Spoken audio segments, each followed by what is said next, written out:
నవత టీవీకి స్వాగతం. గిరిజన ప్రాంత ప్రజలు చట్టాలపై అవగాహన కలిగి ఉండాలని, అన్యాయం జరిగినప్పుడు భయపడకుండా న్యాయ వ్యవస్థను ఆశ్రయించాలని పెద్దాపురం 7వ జిల్లా అదనపు జడ్జి చంద్రమౌళేశ్వరి పేర్కొన్నారు. కాకినాడ జిల్లా శంఖవరం మండలం పెదమల్లాపురం గ్రామంలో ప్రత్తిపాడు న్యాయ సేవాధికార సంస్థ ఆధ్వర్యంలో న్యాయ అవగాహన సదస్సు ఘనంగా నిర్వహించారు. ఈ సందర్భంగా జడ్జి మాట్లాడుతూ అటవీ హక్కుల చట్టం, మహిళలు, పిల్లల రక్షణ చట్టాల గురించి వివరించారు. Prathipadu judge L. గోపీనాథ్ అధ్యక్షత వహిస్తూ ఉచిత న్యాయ సహాయం కోసం పారా లీగల్ వాలంటీర్లను సంప్రదించాలన్నారు. ఈ కార్యక్రమంలో అదనపు civil judge Sharadadevi, bar association అధ్యక్షుడు రాజాల చిట్టుబాబు, సీనియర్ న్యాయవాదులు రామకృష్ణ, శివ, పుల్లయ్య, సుగుణ, నాగేంద్ర రాజు, శివరామరాజు, కామేష్, ప్రకాష్, మధుబాబు, కిషోర్ పాల్గొన్నారు. అలాగే తహశీల్దార్ తాతారావు, సిఐ బి. సూర్య అప్పారావు, ఎస్ఐ శ్రీహరిబాబు, ఐసిడిఎస్ అధికారిని పి. వెంకటలక్ష్మి, వైద్యులు డాక్టర్ సందీప్, సౌమ్య, సుజాత తదితర శాఖల అధికారులు పాల్గొన్నారు. ఇదే వేదికపై ఏర్పాటు చేసిన వైద్య శిబిరం, పోషకాహార స్టాల్స్ ప్రజలను ఆకట్టుకున్నాయి.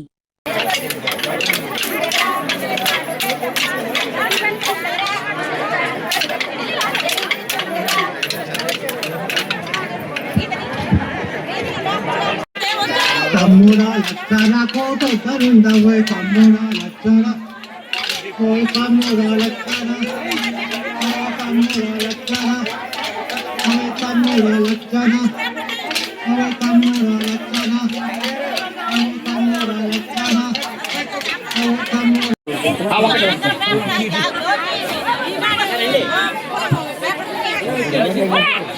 థ్యాంక్ యూ రమేష్ అమ్మా. స్కూల్ పిల్లలు ఓన్లీ 2 minutes పీటీ గారు. మాకు జ్ఞాపకం వచ్చింది పెదమల్లాపురం. ఈ పెదమల్లాపురానికి ఒక చరిత్ర ఉంది. ఈ పెదమల్లాపురానికి ఒక హిస్టరీ ఉంది. ఈ పెదమల్లాపురానికి ఒక ఎనలేని కృషి ఉంది. ఈ పెదమల్లాపురానికి విశేషమైన చరిత్ర ఉంది. ఈ పెదమల్లాపురం అనేక ఉద్యమాలు చూసింది. ఈ పెదమల్లాపురం అనేక పోరాటాలు చూసింది. ఈ పెదమల్లాపురం అనేక సమస్యల మీద ఎలుగెత్తిన చరిత్ర చూసింది. ఏంటి ఆ చరిత్ర అంటే, ఇవాళకి అపరిష్కృతంగా ఉన్నటువంటి గిరిజనులుగా గుర్తించాలనే ప్రధానమైనటువంటి డిమాండ్ ఈ పెదమల్లాపురం నుంచే. నాకు తెలిసి 1980ల ప్రాంతంలో పెదమల్లాపురం టు కాకినాడ పాదయాత్ర, సుదీర్ఘమైనటువంటి పాదయాత్ర నిర్వహించినటువంటి చరిత్ర ఈ పెదమల్లాపురానికి ఉంది. ఇవాటికి అంటే పెదమల్లాపురాన్ని మండల కేంద్రం చేయాలని చెప్పి పెదమల్లాపురం, రౌతులపూడి, శంఖవరం, ఏలేశ్వరం మండలంలో ఉన్నటువంటి గిరిజన గ్రామాలన్నీ కలిపి ఒక పెదమల్లాపురం మండల కేంద్రంగా చేయాలనేటువంటి ఒక సుదీర్ఘమైనటువంటి డిమాండ్ కూడా పెదమల్లాపురం గిరిజనుల దగ్గర నుంచి మొదలైనటువంటి చరిత్ర ఈ పెదమల్లాపురానికి ఉంది. ఈ పెదమల్లాపురం అనేక ఎన్కౌంటర్లు చూసింది. ఈ పెదమల్లాపురం అనేక హత్యలు చూసింది. ఈ పెదమల్లాపురం అనేక ఉద్యమాలు చూసింది, పోరాటాలు చూసింది, చరిత్ర చూసింది. ఈ పెదమల్లాపురంలోనే సారా నిషేధ ఉద్యమం కూడా మొదలైంది. అటువంటి చరిత్ర ఈ పెదమల్లాపురానికి ఉంది.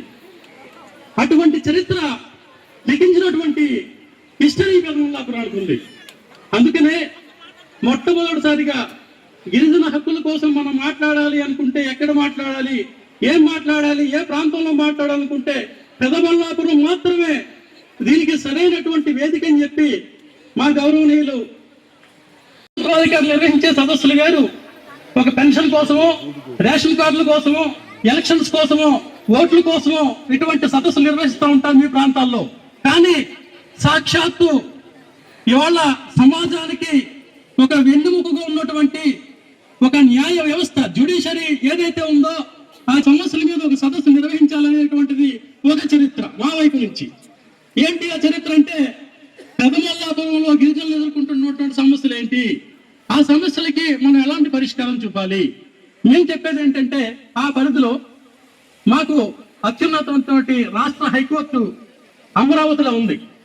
రాష్ట్ర high court state legal service authority విషయం మీద ముందు భక్త శివనారాయణ గారు సుదీర్ఘమైనటువంటి ఉపన్యాసం ఇవ్వడం జరిగింది.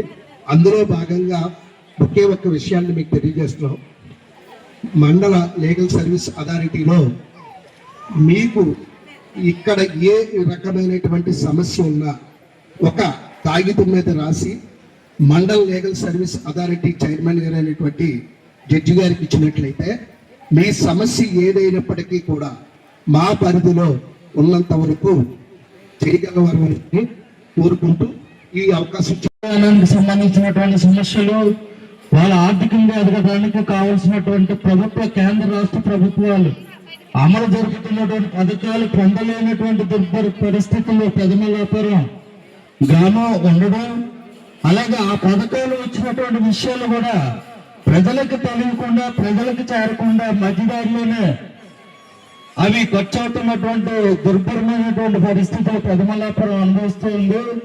ఈ పెదమల్లాపురంలో నా దృష్టికి వచ్చినటువంటి అనేక రకమైనటువంటి సమస్యల్లో కుల ధృవీకరణ పత్రాలు సమస్యను ఎదుర్కొంటూ ఆర్డీఓ గారితో సమావేశం ఏర్పాటు చేసి ఆ సమావేశం తర్వాత ఈ పెదమల్లాపురమే మండలమే కాకుండా ఈ ప్రతిపక్ష నియోజకవర్గంలో ఉన్నటువంటి అన్ని గిరిజన ప్రాంత ప్రజలకు వారి పిల్లలకు ఉపయోగపడే విధంగా కుల ధృవీకరణ పత్రాలు మంజూరు చేయించడము ఇంచుమించు 70% పైన మంజూరు చేయించున్నా 59 గిరిజన గ్రామాల నుంచి ఆదివాసులందరూ వచ్చినందుకు మరి ఇక్కడ వచ్చినటువంటి బార్ అసోసియేషన్ సభ్యులు వారందరికీ కూడా నా ధన్యవాదాలండి.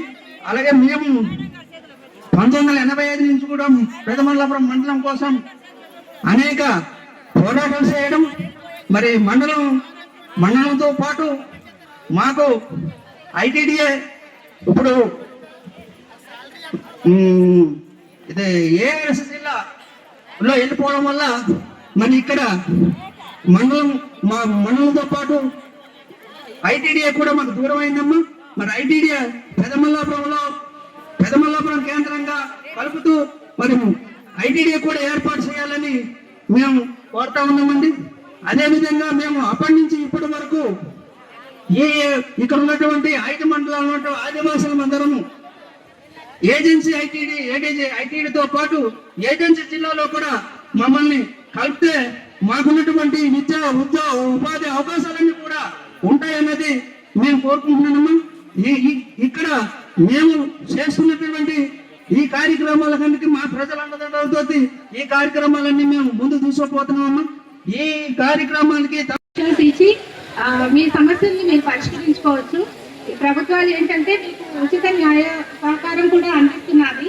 మీరు పోరాడాలి అంటే మీ సమస్యలు ఏవైనా వస్తే సుప్రీంకోర్టు వరకు కూడా న్యాయవాదులు మీకు దగ్గర డబ్బులు తీసుకోకుండా కూడా మీ తరఫున వాదించి మీకు న్యాయం చేయడానికి ఉంటారు. కాబట్టి ఇవన్నీ మీరు ఉపయోగించుకోవాలి. అవకాశం ఇచ్చినందుకు ధన్యవాదాలు. పరిమితులన్నింటి గురించి తెలియజేయడం కోసం మేము ఇక్కడ ఈ కార్యక్రమాన్ని ఏర్పాటు చేయడం జరిగింది. ముఖ్యంగా మన దగ్గర దాదాపు ప్రాబ్లం ఏంటి అంటే ఇక్కడ డ్రాయింగ్లు కూడా ఎక్కడ ఉండటం వల్ల డ్రాప్ అవుట్స్ అవటం వల్ల మన ఎడ్యుకేషన్ లెవెల్ అక్కడతో ఆగిపోవటం వల్ల మనకి ముందు మన డెవలప్మెంట్ కానీ మన ప్రోగ్రెస్నెస్ కానీ కూడా అన్నీ ఆగిపోతూ ఉన్నాయి. కాబట్టి మీరు చేయాల్సింది ఏంటి అంటే మీ పిల్లలు చదువుతున్నంత కాలం చదివించండి. వాళ్ళు చదువుకొని ఉన్నతమైన స్థానంలో ఉంటే నెక్స్ట్ రాబోయే జనరేషన్ అంతా కూడా ఉన్నతంగా ఉంటుంది. ఎప్పుడైతే మనకి ఎడ్యుకేషన్ దూరం అవుతుందో అప్పుడే మనం విచక్షణ కోల్పోతాం. ఏది తప్పు ఏది రాంగ్ అనేది మనకు తెలియదు. పెద్దలు చాలా మంది చదువుకోవాలని ఉన్నా చదువుకోలేకపోవచ్చు అప్పుడున్న పరిస్థితుల దృష్ట్యా. కానీ ఇప్పుడు ప్రతి ఒక్కరికి కూడా చదువు గురించి అవగాహన ఉంది కాబట్టి వాళ్ళందరినీ కూడా మీరు చదివించండి. దానికోసం మీకు ప్రత్యేకంగా చట్టాలు ఉన్నాయి. ఫ్రీ ఎడ్యుకేషన్ ఉంది మనకి ప్రతి ఒక్క చట్టానికి అన్నిటిని కూడా రాజ్యాంగమే మనకి సుప్రీం. రాజ్యాంగంలో మనకు హక్కులన్నీ రక్షించగలరు. మీతో పాటు మీ స్నేహితుల్లో మీ బంధువుల్లో ఎవరైతే ఈ సమస్యలతో బాధపడుతున్నారో వాళ్ళందరినీ కూడా మీరు ప్రొటెక్ట్ చేయగలరు. అవన్నీ జరిగినప్పుడే మనం అంతా కూడా మన ఊరు మన దేశం అన్నీ కూడా డెవలప్ అవుతూ ఉంటాయి. మీ అందరికీ తెలుసో తెలియకో చిన్న ఇష్యూస్ మీద తెలుసో తెలియకో చిన్న తప్పులు తీసుకుని పెట్టుకుని పోలీస్ స్టేషన్కి అదేవిధంగా సివిల్ డిస్ప్యూట్స్ ఏవైతే ఉంటే సివిల్ తగాదాలు అవన్నీ పెట్టుకుని కోర్టు చుట్టూ తిరుగుతూ ఉంటారు. మన దగ్గర ప్రజలకి సరిపడా న్యాయమూర్తులు లేరు కాబట్టి మీకు తీర్పు రావడానికి సమయం పట్టవచ్చు. ఈ సమయాభావం వల్ల మీరు మీ ఆరోగ్యాన్ని కోల్పోతారు, మీ యొక్క డబ్బును కోల్పోతారు, మీ ఆదాయాన్ని. అదే డైరెక్షన్ మేరకు ప్యానల్ అడ్వకేట్స్ని అపాయింట్ చేసాం. అదేవిధంగా మీడియేషన్ ప్రోగ్రామ్స్ పెట్టేస్తున్నాం, లోక్ అదాలత్ ప్రోగ్రామ్స్ పెడుతున్నాం. వీటన్నిటిలో కూడా మీరు కోర్టుల చుట్టూ తిరగకుండా సాధ్యమైనంత వరకు రాజీ పడే నేరాలు, రాజీ పడే కేసులు అన్నీ కూడా మీరు సొంతంగా రాజీ పడవచ్చు. అది కంప్లీట్గా మీ యొక్క డిస్క్రిప్షన్, మీ యొక్క విచక్షణ, ఎవరి ఇన్వాల్వ్మెంట్ ఉండదు. కాబట్టి ఈ వ్యవస్థలన్నీ మీకు ఉన్నప్పుడు మీకు తెలియకపోవడం వల్ల ఎవరో చెప్పింది విని ప్రతి ఒక్కరు కూడా ఉపయోగించుకోండి. మీ పిల్లల్ని చదివించండి, వాళ్ళు మంచి భవిష్యత్తు ఉంటుంది వాళ్ళకి. వాళ్ళ యొక్క భవిష్యత్తుని మీరు అవకాశాలు లేకుండా వాళ్ళని లేదా ఆ మత్తు పదార్థాలను రవాణా చేయడం తెలియకపోవడం వల్ల వీటన్నిటి వల్ల కూడా మీరు సమస్యలు తెచ్చుకుంటూ ఉన్నారు. అదేవిధంగా మీ యొక్క భూములకు సంబంధించి స్పెషల్ యాక్ట్స్ను కూడా మనకి ప్రభుత్వం రూపొందించడం జరిగింది. ఆ చట్టాల గురించి అవగాహన తెలుసుకోండి. ఎందుకంటే గిరిజన ప్రజలందరూ కూడా అడవితో చాలా సంబంధాలు ఉంటాయి, వాళ్ళ బర్త్ రైట్స్ ఉంటాయి. ఎందుకంటే అక్కడే పుడతాం కాబట్టి, అక్కడే ఉంటాం కాబట్టి మనకి ఈ ప్రాంతం అంతా కూడా మనకి ఒక మదర్ లాగానే మనం ట్రీట్ చేస్తాం, తల్లిలాగా. కాబట్టి ఈ ప్రాంతంలో ఉండే ప్రజలందరూ కూడా ఈ భూమి మీద మీకు ఇవ్వబడిన హక్కుల వరకు మీరు ఉపయోగించుకోండి. కాబట్టి ఇంకొక విషయం ఏంటి అంటే మన పరిధులు కూడా మనం తెలుసుకోవాలి. ఉంది కదా అని చెప్పేసి అంతా నాది అనుకుంటే సరిపోదు. దానికి సంబంధించి న్యాయాల్లో కొన్ని, చట్టాల్లో కొన్ని ఈ ప్రోగ్రామ్ కి డిసైడ్ చేసినటువంటి మరి ప్రతిపాడు బాలకృష్ణ గారికి, చిట్టుబాబు గారికి, అదేవిధంగా ఈరోజు ఇంత భారీ ఎత్తులో ఈ ప్రోగ్రామ్ కండక్ట్ చేయాలన్న సంకల్పంతో ఈ ప్రోగ్రామ్ ని మంచిగా గైడ్ చేసి ఈ ప్రోగ్రామ్ కండక్ట్ చేయాలన్న ఉద్దేశంతో ఉన్నటువంటి మన Prathipadu judicial first class magistrate, junior civil జడ్జిలు మన గోపీనాథ్ గారికి, అదేవిధంగా స్పెషల్ సెకండ్ క్లాస్ మ్యాజిస్ట్రేట్ గారికి, ప్రతిపాడు సెకండ్ క్లాస్ మ్యాజిస్ట్రేట్ వారు ఇక్కడ ఒక వేదిక మీద వచ్చి ఉన్నారు. సో అదే కాకుండా ఈరోజు మరి ముఖ్యంగా ఈ కార్యక్రమానికి చెయ్యాలి అనే సంకల్పం మన ప్రిన్సిపల్ డిస్ట్రిక్ట్ జడ్జి గారు అయినటువంటి సునీత మేడం గారు డైరెక్ట్ చేయడము, దానికి వారు వెంటనే స్పందించి మనకి ప్రతిపాడు మ్యాజిస్ట్రేట్ గారు అయినటువంటి లంకా గోపీనాథ్ గారికి చెప్పడము, అది వారి యొక్క ప్రతిపాడు బార్ అసోసియేషన్ తో డిస్కస్ చేయడము. మరి బార్ అసోసియేషన్ మెంబర్స్ అందరూ కూడా, ప్రెసిడెంట్ గారేంటి, సెక్రటరీ గారేంటి, మెంబర్స్ అందరూ కూడా మొత్తం ప్రతిపాడు న్యాయ వ్యవస్థ అంతా కూడా ఇక్కడికి మీ దగ్గరికి రావడం జరిగింది. వారు ఈ ప్రోగ్రామ్ ని ఇంత ఇదిగా చేయడం అనేది చాలా నిజంగా చాలా వారందరికీ కూడా సభాముఖంగా నమస్కారం. మరి ముఖ్యంగా మరి ఈ రోజు మా చట్టాల మీద మేము అవగాహన కల్పించుకోవాలి అంటే చాలా మంది ఉన్నారు ఇక్కడ. ఈ ఊర్లో ఎంతమంది ఉన్నా మీరు ముందుకు వచ్చి చట్టాల మీద అవగాహన కల్పించుకోవాలని ఈ పెద్ద మల్లాపురం గ్రామం నుంచి ఎంతో మంది ఇక్కడికి వచ్చినారు. వారందరికీ మరియు ఈ రోజు ఇక్కడికి విచ్చేసినటువంటి మన మండల లీగల్ కమిటీ మెంబర్స్ అందరికీ, అదేవిధంగా పిఎల్బీస్ కానీ పారాలీగల్ వాలంటీర్స్, వారు సార్ ఇప్పుడే చెప్తున్నారు 2 days నుంచి వారు ఇక్కడే ఉండి ఎంతో సర్వీసెస్ చేస్తున్నారని. మరి ముఖ్యంగా పత్రికా విలేకరులు, ప్రింట్ అండ్ మీడియా వారు ఇక్కడ జరిగే ఈ కార్యక్రమాన్ని పబ్లిక్ లోకి తీసుకువెళ్ళి ఈ చట్టాలు ఇప్పుడైతే సార్ నిజంగా పిల్లలు పుట్టినప్పటి నుంచి పిల్లలు చనిపోయే వరకు అందరికీ సంబంధించిన చట్టాలు కానీ వృద్ధులకు కానీ ఎవరికైనా ప్రతి ఒక్కరికి ఎవరికి ఏ చట్టాలు ఉన్నాయి, చట్టాలు ఏం చెప్తుంది అన్న విషయాన్ని చాలా సుదీర్ఘంగా చాలా ఇంత తక్కువ టైంలో అనేది చాలా బాగా అందరికీ కూడా ఎడ్యుకేట్ చేశారు. ఇది నిజంగా చాలా అదృష్టమనే చెప్పాలి. ఒక వ్యక్తి అన్ని చట్టాల మీద అంత తక్కువ సమయంలో మీకు అవగాహన కల్పించడం అనేది ఒక విధంగా అదృష్టం. అది ఈ రోజు వారు ఇక్కడికి రావడము, ఇక్కడ ఈ కార్యక్రమం చేయడం అనేది యాక్చువల్గా నేను మీ అందరికీ తెలుసు, పెద్దాపురం అంటే ప్రతిపాడు కోర్టు అపలేట్ అథారిటీగా వర్క్ చేస్తున్నాను, 7th అడిషనల్ డిస్ట్రిక్ట్ జడ్జిగా వర్క్ చేస్తున్నాను. నాకు యాక్చువల్గా నిన్న ఈవినింగ్ ఈ ప్రోగ్రామ్ నేను కాదు, యాక్చువల్గా ప్రిన్సిపల్ డిస్ట్రిక్ట్ జడ్జి గారు సునీత మేడం గారు రావాల్సిన ప్రోగ్రామ్ ఇది. కానీ వారికి అనారోగ్యం కారణం వల్ల మేడం అన్నారు, మేడం మీరు వెళ్ళి క్యాంప్ తీసుకోండి మేడం అని అన్నారు. వారు రిక్వెస్ట్ చేస్తున్నారు. నిజంగా నేను నేను కారు దిగినప్పటి నుంచి ఇక్కడ తీసుకొచ్చి సభ కండక్ట్ చేసే విధానం వరకు నేను చూసినాను. చాలా మమ్మల్ని అందరినీ కూడా చాలా పూలతో మీ యొక్క ఎంతో ఆత్మీయతతో మమ్మల్ని వెల్కమ్ చేయడం జరిగింది.